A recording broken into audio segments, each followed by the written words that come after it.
अस्सलाम वालेकुम, welcome to CSE scholarship guide book. मेरा नाम है मोहम्मद नदीम और आज के इस वीडियो लेक्चर में हम लोग देखेंगे कि HS के एग्ज़ाम क्या होता है और क्या HS के एग्ज़ाम क्लियर करना आसान है। बहुत सारे स्टूडेंट्स हैं जो ये सवाल कर रहे होते हैं कि हमें बताएं कि HS के एग्ज़ाम होता कैसे है और हम लोगों को इसकी ज़रूरत क्यों है। चाइनीज़ यूनिवर्सिटी ने 2019 से HS के एग्ज़ाम कंपलसरी कर दिया तमाम बैचलर स्टूडेंट्स के लिए, तमाम मास्टर स्टूडेंट्स के लिए और तमाम PhD स्टूडेंट्स के लिए।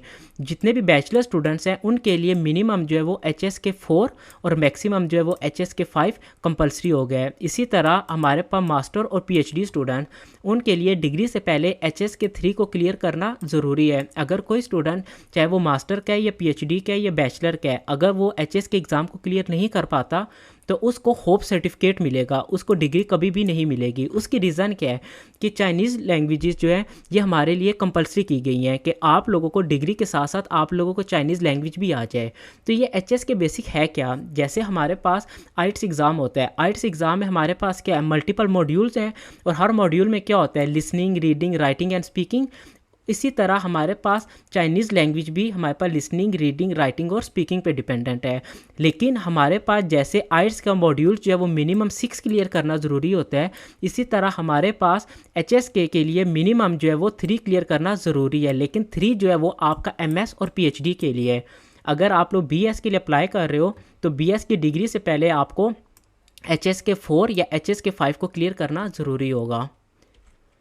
हमारे पास जो HS के एग्ज़ाम है इसकी डिफरेंट वोकेबलरी है। जो हमारे पास बेसिक लेवल आ जाता है इसके लिए आपको 150 वोकेबलरी को याद करना है। इसी के साथ अगर आप HS के 2 को क्लियर कर रहे हो तो आपको 300 वोकेबलरी वर्ड्स को याद करना है। इसी तरह HS के 3 के लिए 600, HS के 4 के लिए 1200, HS के 5 के लिए 2500 और HS के 6 के लिए 5000 से ज़्यादा वर्ड्स हैं जिनको आप लोगों ने याद करना है। हर आपके पास मॉड्यूल जो है, आपके पास जो हर एग्ज़ाम आ जाता है उसकी जो प्रोफिशेंसी है वो डिफरेंट होती है। HS के 1 जो है इसके लिए अलग वर्ड्स हैं, HS के 2 के लिए अलग हैं। अब आपके पास अगर HS की 3 की मैं बात करूं तो आप लोगों के पास पहले 150 वर्ड्स थे, इसमें 150 वर्ड्स और ऐड हुए तो आपके पास 300 बन गए। अब इस 300 में 300 और ऐड हुए 600 बन गए। इसी तरह 600 में 600 और ऐड हुए 1200 वर्ड्स हो गए। यही हमारे पास HS के लेवल आता है कि आप लोगों ने HS के जब एग्ज़ाम देना है तो उसके लिए आप लोगों ने देखना है कि आप लोगों ने HSK का कौन सा लेवल क्लियर करना है और फिर उसके लिहाज से आप लोगों ने तैयारी करनी है। अब क्वेश्चन ये आता है कि हम HSK को क्लियर कर सकते हैं कि नहीं कर सकते, हम प्रिपरेशन कैसे करें उसकी। हमें तो HSK के बारे में बिल्कुल आइडिया नहीं है, हमें चाइनीज़ बोलनी नहीं आती, हमें चाइनीज़ लिखनी नहीं आती। हम ऐसा क्या करें कि हम लोग HSK को क्लियर कर सकें।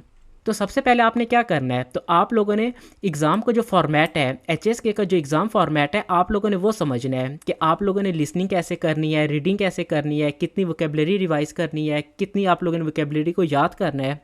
ये जितना भी है आप लोगों ने एग्ज़ाम का फॉर्मेट से आप लोगों ने गैस करना है। उसके बाद क्या करना है आप लोगों ने, जब आप लोगों ने देख लिया कि आप लोगों का फॉर्मेट क्या है, आप लोगों ने उसके बाद 1 घंटा डेली बेसिस पर आप लोगों ने HSK को देना है। आप लोग एक रूटीन बना ले कि हम लोगों ने डेली बेसिस पे 1 घंटा HSK की प्रिपरेशन करनी है।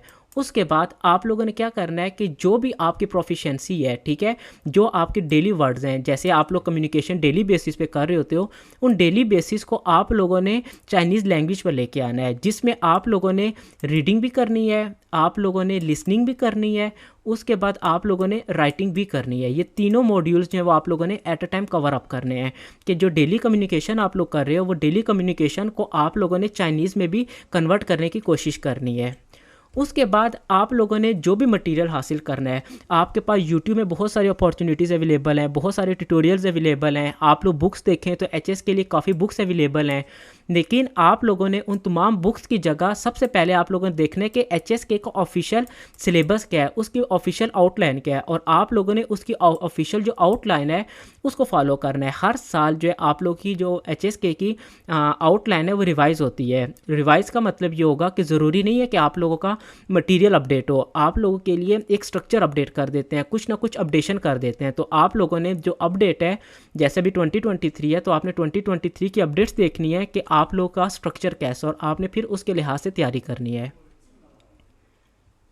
उसके बाद आप लोगों ने डेली बेस पर प्रैक्टिस करनी है कि आप लोग जो डेली वर्ड्स बोल रहे हो उन वर्ड्स को आप लोगों ने अपने पास लिखना है। लिखने के बाद उनको आपने एक तो याद करना है और दूसरा उसके जो आपके पास करैक्टर्स आते हैं आप लोगों ने उनको याद करना है। फिर नेक्स्ट आपके पास आ जाता है कि आप लोगों ने अपनी वोकेबलरी और ग्रामर इन दोनों पर फोकस करना है। जब आप लोगों ने लिखना होता है, लिखते हुए आप लोगों की एक तो ग्रामर देखी जाती है कि आपकी ग्रामर कैसी है और दूसरी आपने वोकेबलरी कैसे लिखी है। तो ये दो चीज़ें आप लोगों ने फोकस करना है कि आप लोगों ने इन दोनों चीज़ों को याद करना है।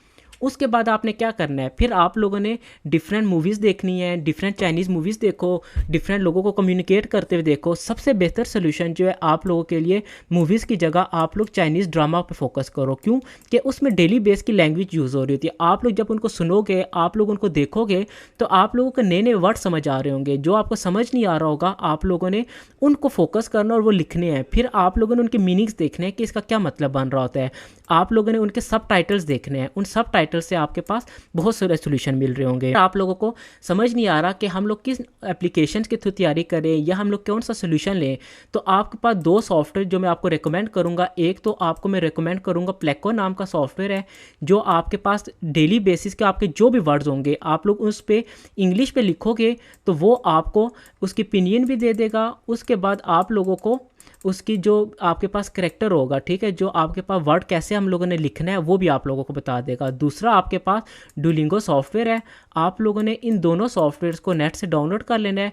दोनों सॉफ्टवेयर फ्री ऑफ कॉस्ट हैं और आप लोग इन दोनों सॉफ्टवेयर के थ्रू आप लोग अच्छी प्रिपरेशन कर सकते हो।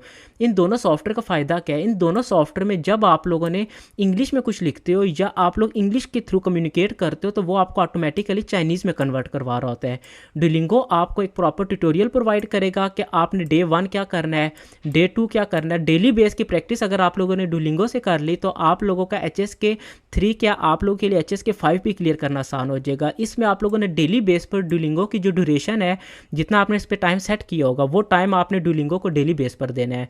आप लोग जब इसको टाइम प्रॉपर दोगे तो आपकी चाइनीज़ जो है वो कंप्लीट क्लियर हो जाएगी। और प्लेको का क्या फ़ायदा होगा, प्लेको में आप लोगों के पास कोई भी वर्ड है, लेट्स सपोज में बर्ड वर्ड है, मैं अब ये लिखना चाह रहा हूँ चाइनीज़ में, और चाइनीज़ में हम लिखते कैसे हैं वो, और मैंने इसकी वोकेबलरी देखनी है। तो जब आप लोग प्लेको में सर्च करोगे तो आपको स्ट्रोक मिलेगा कि आप लोग लिखते कैसे हो, और उसके बाद आपको इसका ओपिनियन भी मिल जाएगा कि आप लोगों ने बोलना कैसे है। फिर आप लोग जो भी तैयारी करो उसकी डेली बेस पे उसका टेस्ट दो कि आज हम लोगों ने ये पढ़ा है, और उसको आप लोग फिर रिवाइज़ करो। फिर नेक्स्ट डे जब आप लोग पढ़ो तो पहले वाला जो आप लोग रिवाइज़ करो और फिर नेक्स्ट डे पढ़ो। फिर इसी तरह जब आप लोग नेक्स्ट डे उसे पढ़ो तो पहले वाला रिवाइज़ करो फिर नेक्स्ट डे पे आओ। इस तरह जब आप लोग डेली बेस पे प्रैक्टिस करोगे, डेली बेस पे पढ़ोगे तो आपके लिए HS के एग्ज़ाम को क्लियर करना आसान हो जाएगा। और HS के एग्ज़ाम के लिए कुछ चाइनीज़ में बुक्स भी रिकमेंड मैं आपको करूँगा ताकि आप लोग उन बुक्स को प्रिपेयर कर लो, और जब आप लोग टेस्ट देने लग जाओ तो उससे पहले आप लोग उसको एक दफ़ा गो थ्रू कर लो ताकि आप लोगों को समझ आ जाए कि इसका पैटर्न क्या होता है। होपफुली आप लोगों को मेरी वीडियो अच्छी लगी होगी, आपको समझ आया होगा। मिलते हैं नेक्स्ट लेक्चर में। आज के लेक्चर के लिए इतना ही। अल्लाह हाफिज़।